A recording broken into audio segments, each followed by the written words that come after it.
What is up, Flowmies and homies? I'm Julianna, and today I'm here to teach you about continuous 2-beat drop spins.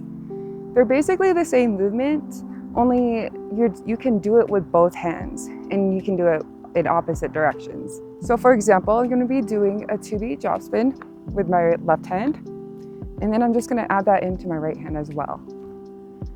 1, 2, 1, 2, 1, 2, 1, 2.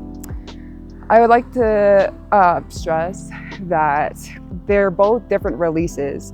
So this hand is going up and then letting go like this, and this hand is grabbing it and letting go like this. So my pinkies are both up, and you're gonna go this direction. If you change the direction, you'll be letting go on both sides this way.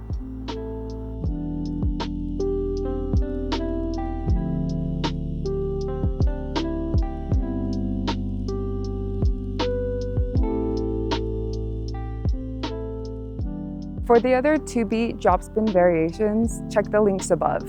For now, I will show you how someone can incorporate just a flow with only 2-beat drop spins.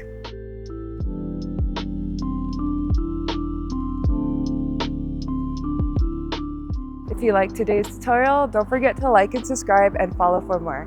Happy flowing!